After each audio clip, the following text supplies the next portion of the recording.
Hello all, welcome back to my YouTube channel learn with Ankita. आज हम discuss करेंगे TRIPS agreement पर। TRIPS का फुल फॉर्म है trade related aspects of intellectual property rights. ये बहुत ही कॉम्प्रिहेंसिव और मल्टीलेटरल एग्रीमेंट है। किस पे? इंटेलेक्चुअल प्रॉपर्टी पे। कॉम्प्रिहेंसिव यानी कि बहुत ही डिटेल्ड एग्रीमेंट किया गया, और मल्टीलेटरल एग्रीमेंट यानी कि दो या दो से अधिक कंट्रीज जिसमें इन्वॉल्व होती है वो मल्टीलेटरल एग्रीमेंट होता है उनके बीच। तो ये मल्टीलेटरल एग्रीमेंट है और मोस्ट कॉम्प्रिहेंसिव एग्रीमेंट है। किस पे? इंटेलेक्चुअल प्रॉपर्टी पे। अब देख लेते हैं ट्रिप्स को एडमिनिस्टर कौन करता है। ट्रिप्स को WTO एडमिनिस्टर करता है, वर्ल्ड ट्रेड ऑर्गेनाइजेशन। जैसे कि हम जानते हैं कि ट्रिप्स WTO ने GATT जो है गैट, इसमें ट्रेड की बात की गई है, ट्रेड को सिक्योर किया है। GATE जो है गेट, इसमें इसने सर्विसेज को सिक्योर किया, और ट्रिप्स में इसने इंटेलेक्चुअल प्रॉपर्टी राइट्स को सिक्योर किया है। तो ट्रिप्स को एडमिनिस्टर कौन करता है? WTO करता है।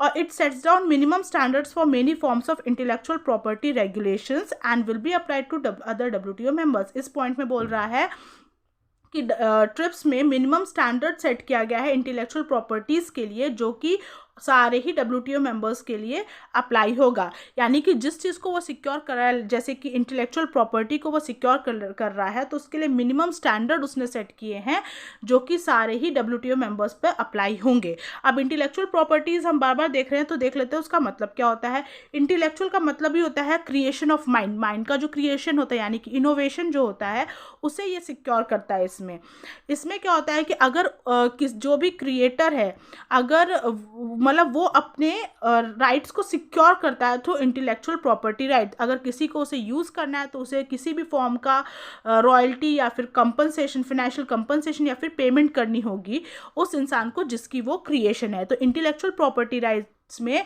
इसी टाइप की डिटेल्ड एग्रीमेंट की गई है। आई होप आपको क्लियर हो रहा है।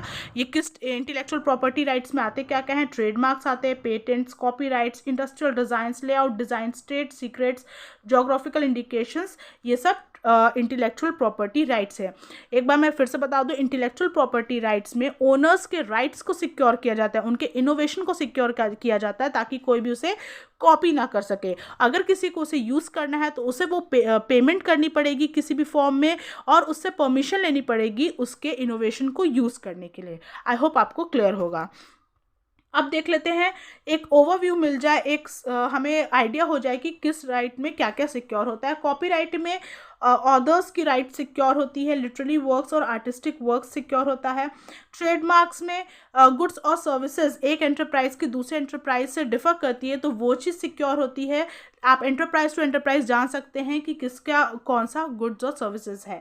जोग्राफिकल इंडिकेशन में एरिया वाइज जो चीज़ फेमस होती है उसे सिक्योर किया जाता है, उसे GI टैग दिया जाता है। जैसे कि कहीं का सेब फेमस होता है, कहीं के पेठे से फेमस होते हैं, तो उसे GI टैग मिलता है। नाउ पेटेंट में टेक्निकल इन्फॉर्मेशन को सिक्योर किया जाता है, इन्वेंशन को सिक्योर किया जाता है। ये एटलीस्ट 20 ईयर्स के लिए होता है, उसके बाद इसे रिन्यू करना पड़ता है। लेआउट डिज़ाइंस में इंटीग्रेटेड सर्किट्स को सिक्योर किया जाता है। इंडस्ट्रियल डिज़ाइंस में किसी भी चीज़ के विजुअल एस्पेक्ट्स को सिक्योर किया जाता है, किसी भी चीज़ की खूबसूरती को सिक्योर किया जाता है इंडस्ट्रियल डिज़ाइंस में। उसके बारे में देख लेते हैं। ट्रिप्स आया कब था? ट्रिप्स 1995 में आया था। 1994 में नेगोशिएट हुआ था, कहाँ पे? At the end of Uruguay round of GATT के उरुग्वे राउंड के एंड में इसे नेगोशिएट किया गया था इन 1994, बट फोर्स में आया था 1995 में। ट्रिप्स एग्रीमेंट को एडमिनिस्टर और मॉनिटर करने के लिए ट्रिप्स काउंसिल भी है, जो कि उसे एडमिनिस्टर करती है, मॉनिटर करती है, देखती है कि ये चीज़ सही से इम्प्लीमेंट हो रही है कि नहीं हो रही है, उसे मॉनिटर करती है। और ट्रिप्स एग्रीमेंट का दूसरा नाम है burn and Paris plus agreement. अब हम लोग देख लेते हैं, ट्रिप्स एग्रीमेंट के साथ आया था दोहा डिक्लेरेशन। दोहा डिक्लेरेशन काफ़ी इंपॉर्टेंट पॉइंट है, ये पब्लिक हेल्थ से रिलेटेड है। इसमें क्या है, ये आया था 14 नवंबर 2001 को। याद रखिएगा, दोहा डिक्लेरेशन और ट्रिप्स एग्रीमेंट जो है ये साथ में आए थे कब? 14 नवंबर 2001 को। इसमें बोला गया है कि ट्रिप्स एग्रीमेंट कभी भी नहीं रोकेगा और कभी रोकना भी नहीं चाहिए मेंबर कंट्रीज़ को जहाँ पे बात पब्लिक हेल्थ की आ जाए। इसमें WTO मेंबर्स को ग्रांट किया जाता है कंपल्सरी लाइसेंस। फॉर एग्जांपल अगर हम बात की, जैसे मान लीजिए पैंडेमिक था, यानी कि वैक्सीन का कोई कंट्री बना रही है, अब वो एक ही कंट्री अगर उसका प्रोडक्शन करेगी तो काफ़ी टाइम लगेगा कि वो ऑल ओवर वर्ल्ड हर किसी के पास पहुंचा। वो पैंडेमिक था, हर किसी को मतलब वो पब्लिक हेल्थ पे आ गया था।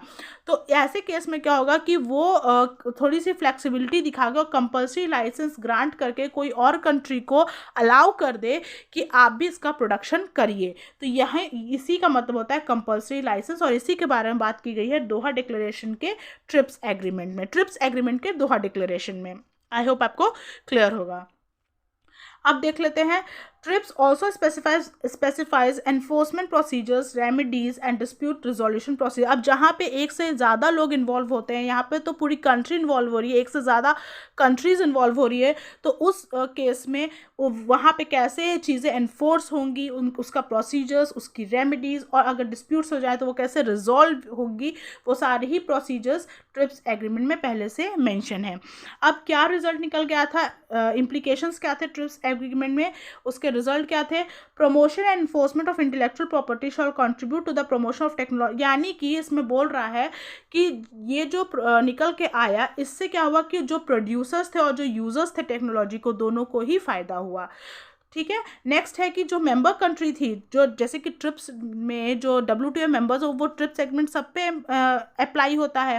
तो ऐसे केस में जो ट्रिप्स एग्रीमेंट में जो भी प्रोविजन था, वो सारी ही कंट्रीज अपने यहाँ जिस भी तरह का वो एक्ट बना रखी थी इंटेलेक्चुअल प्रॉपर्टी को सिक्योर करने के लिए, उसमें वो फ्लेक्सिबिलिटी लाती है, उसके अकॉर्डिंग वो चेंज किए, उनको उसे डिज़ाइन किया। यानी कि जितने भी कंट्रीज इन्वॉल्व थी ट्रिप्स एग्रीमेंट में, वो पर्टिकुलरली अपने अपने डोमेस्टिक जो उन्होंने इंटेलेक्चुअल प्रॉपर्टी रेगुलेशन बनाया था, उसमें उन्होंने कुछ चेंजेस किए, उसके अकॉर्डिंग उसे डिज़ाइन किया। आई होप आपको क्लियर हो रहा होगा।